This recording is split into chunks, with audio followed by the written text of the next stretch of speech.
호세아서 1장 1절에서 6절 말씀입니다.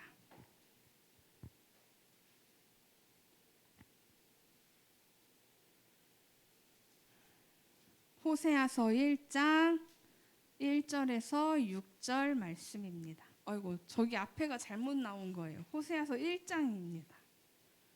호세아서 1장 1절에서 6절 말씀. 자, 우리 한 목소리로 함께 읽겠습니다. 시작. 우시야와 요담과 아하스와 히스기야가 이어 유다 왕이 된 시대 곧 요아스의 아들 여로보암이 이스라엘 왕이 된 시대에 부에리의 아들 호세아에게 임한 여호와의 말씀이라. 여호와께서 처음 호세아에게 말씀하실 때 여호와께서 호세아에게 이르시되 너는 가서 음란한 여자를 맞이하여 음란한 자식들을 낳으라. 이 나라가 여호와를 떠나 크게 음란함이니라 하시니라. 이에 그가 가서 디블라임의 딸 고멜을 맞이하였더니 고멜이 임신하여 아들을 낳음에 여호와께서 호세아에게 이르시되 그의 이름을 이스르엘이라 하라. 조금 후에 내가 이스르엘의 피를 예후의 집에 갚으며 이스라엘 족속의 나라를 폐할 것임이니라. 그날에 내가 이스라엘 골짜기에서 이스라엘의 활을 꺾으리라 하시니라. 고멜이 또 임신하여 딸을 낳음에 여호와께서 호세아에게 이르시되 그의 이름을 로루하마라 하라. 내가 다시는 이스라엘 족속을 긍휼히 여겨서 용서하지 않을 것임이라. 아멘. 여러분, 호세아에 대해서 잘 알고 계시나요? 이 호세아는 주전 8세기에 이스라엘 왕 여로보암 2세가 통치하던 시대에 하나님의 소명을 받고 예언 활동을 했던 예언자였습니다. 그런 호세아가 하나님께 처음으로 말씀을 받습니다. 하나님께서 호세아에게 처음으로 하신 말씀입니다. 2절입니다. 여호와께서 처음 호세아에게 말씀하실 때 여호와께서 호세아에게 이르시되 너는 가서 음란한 여자를 맞이하여 음란한 자식을 낳으라. 이 나라가 여호와를 떠나 크게 음란함이니라 하시니. 이 호세아 선지자가 처음으로 말씀을 받았는데 그 말씀이 뭐라고요? 너는 음란한 여자를 맞이해서 음란한 자식을 낳으라. 세상에 어떤 사람이 음란한 여자와 결혼을 해서 음란한 아이를 낳고 싶겠습니까? 근데 제가 만약에 들었을 때 네? 너무 황당하고 너무 당황스럽고 아니 이거 내가 잘못 들은 거겠지? 내가 착각하고 있는 걸 거야 라고 막 제 자신을 막 합리화시키고 그렇게 다스렸을 것 같아요. 근데 호세아는 그 하나님의 말씀에 순종했습니다. 그래서 음란한 여자 고멜과 결혼을 하게 됩니다. 그리고 그 고멜에게서 아들 2명과 딸 1명을 낳게 됩니다. 이 인간의 상식으로서는 바람직하지 않은 상황이 여기서 멈추지 않고요. 이 고멜이 호세아를 떠나버립니다. 호세아를 버리고 다른 남자와 바람이 나요. 근데 이때 호세아가요 그들의 자식들과 함께 고멜 그 여자의 마음을 돌이켜 보려고 갖은 노력을 다 합니다. 근데 그래서 이 고멜이 돌아왔을까요? 돌아오지 않았습니다. 고멜은 그렇다고 해서 여러분, 이 고멜이 호세아를 떠나서 행복했을까요? 행복하지도 않았습니다. 결국 고멜은 아무도 돌봐주는 사람이 없어서 굶어 죽기 직전까지 이르게 됩니다. 그러다가 심지어는 고멜이 노예 시장에 팔리게 됩니다. 노예 시장에서 옷이 벗겨지고 짐승처럼 경매에 붙여지게 되는데요. 이마저도 아무도 고멜을 사가지 않습니다. 고멜을 거들떠보지도 않았습니다. 이런 상황에서요, 만약에 제가 호세아라면 아이고 잘됐다. 나를 떠났다. 아, 이제 난 자유다. 라고 했을 것 같아요. 연약한 저는요. 그런데 이 상황에서 하나님께서 호세아에게 다시 말씀하십니다. 너는 또 가서 타인의 사랑을 받아 음녀가 된 그 여자를 사랑해라 라고 말씀하십니다. 데려와라가 아니라 사랑해라 라고 하나님 말씀하셨습니다. 여러분이라면 하실 수 있으시겠습니까? 아무도 사가지 않는 여자, 음란한 여자, 나를 버리고 간 그 사람을 다시 사랑하는 게 쉽지 않죠. 그런데 호세아는 또 어떻게 하냐면요, 하나님 말씀에 순종합니다. 또 순종했습니다. 그리고 호세아는 이 고멜, 노예 시장에 팔려있는 여자를 데려오기 위해서 은 15개와 보리 한 호멜 반으로 그 여자를 사오게 됩니다.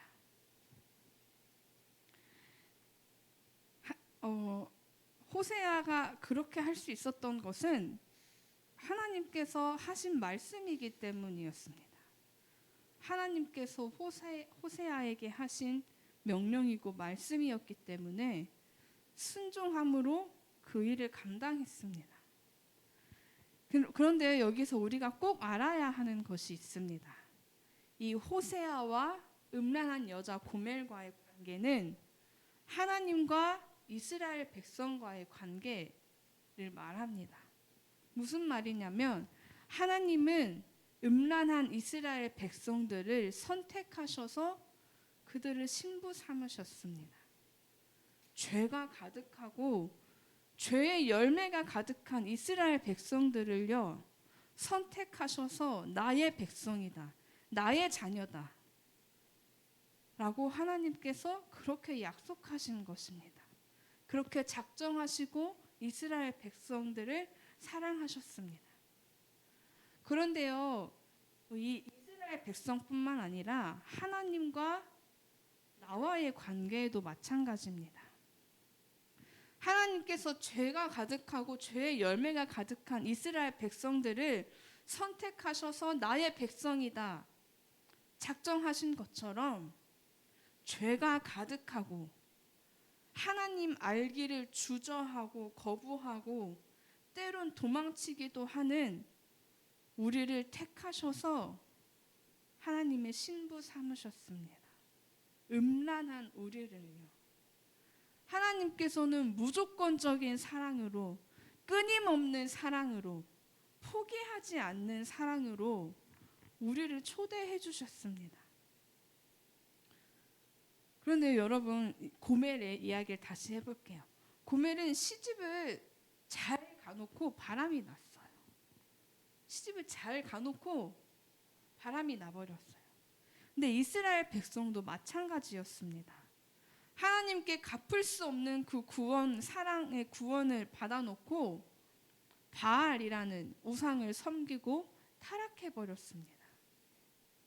호세아서 4장 1, 2절에 보면 이스라엘이 지은 죄악에 대해서 기록되어 있습니다. 4장 1, 2절입니다. 이 땅에는 진실도 없고 인애도 없고 하나님을 아는 지식도 없고 오직 저주와 속임과 살인과 도둑질과 간음뿐이요 포악하여 피가 피를 뒤이음이라. 이 수많은 죄악들 중에서 오늘 주목하려고 하는 죄악은 뭐냐면요, 하나님을 아는 지식이 없다는 것입니다. 하나님을 아는 지식이 없는 이 죄는 끔찍한 타락과 영적 음란의 결과를 낳게 합니다.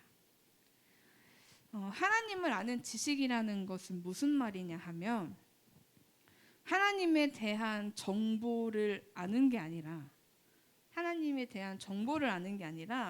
하나님과 관계를 맺으면서 하나님을 만남으로 알게 되는 그 지식을 말하는 것입니다.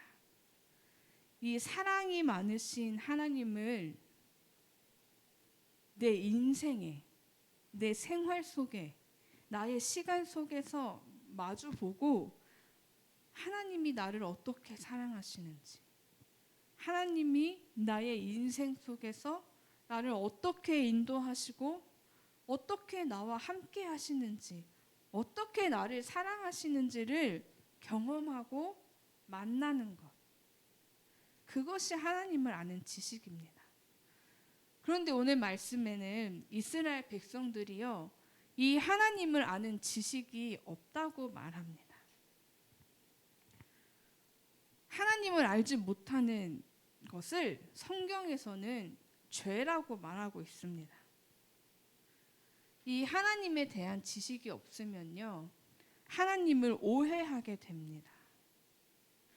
그러니까 내 인생에 내가 해결할 수 없는 그 문제들이 내 발 앞에 딱 맞닥뜨렸을 때, 나에게 찾아왔을 때 하나님을 알지 못한다면, 하나님을 경험하지 못했다면 하나님을 원망하기에 급급할 것입니다. 하나님을 모르니까요. 그러니까 그 현실의 문제, 고난의 진짜 의미, 그 너머에 있는 진짜 의미, 하나님께서 일하심, 나와 함께 하심, 나에게 베푸신 그 구원의 은혜, 그 역사들은 생각지도 못하고 당장 내 눈앞에 보인 사람들이 말하는 야 그거 고난이야, 그거 고통 맞아, 그거 어려운 거야,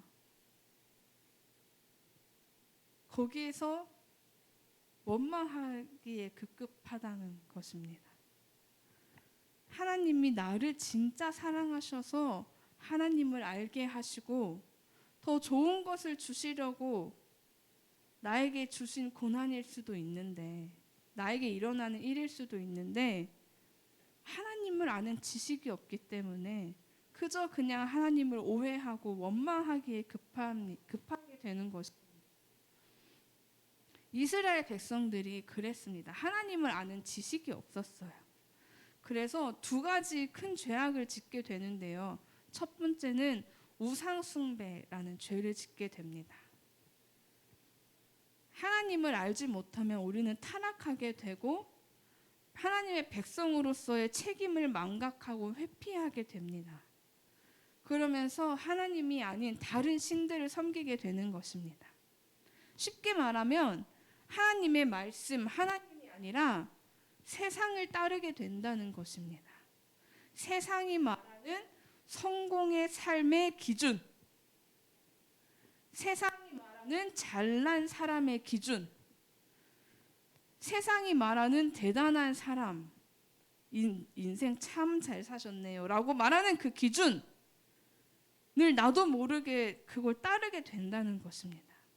심지어는 알면서도 그것을 선택하며 따르게 된다는 것입니다. 하나님을 아는 지식이 없으면요. 하나님의 백성이면 하나님의 방법으로, 하나님의 기준으로, 하나님의 뜻대로 살아가야 하는데 세상을 우상으로 섬기게 되면 세상의 말, 세상의 방법, 세상의 흐름, 세상의 문화에 그냥 휩쓸리게 된다는 것입니다. 두 번째로는 교만의 죄를 짓게 됩니다. 호세아서 5장 5절 말씀인데요. 이스라엘의 교만이 그 얼굴에 드러났나니 그 죄악으로 말미암아 이스라엘과 에브라임이 넘어지고 유다도 그들과 함께 넘어지리라. 간단하게 설명드리면요. 당시 북이스라엘은 분열 왕국이 된 이후에 최대의 번영을 이루고 있었습니다. 그래서 주변 국가들에게 아주 큰 영향들을 미쳐왔었어요. 그런데 이때 그 최대 번영을 노렸던 그 북이스라엘의 가장 큰 잘못은 뭐였냐면, 그때 자신들의 번영이 하나님께서 그들에게 주신 은혜와 축복임을 생각하지 않고 오직 모두 자신들의 노력에 의해서 얻어진 결과라고 생각했습니다. 착각했어요. 그래서 하나님을 의지하지 않고 교만함을 보이게 됩니다.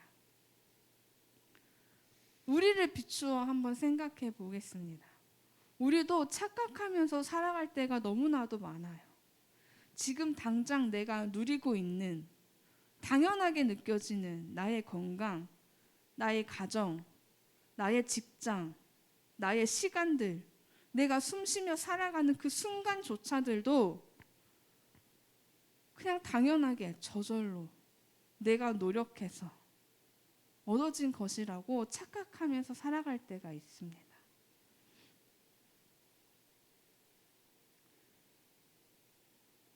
하나님께서 주신 것인데 말입니다.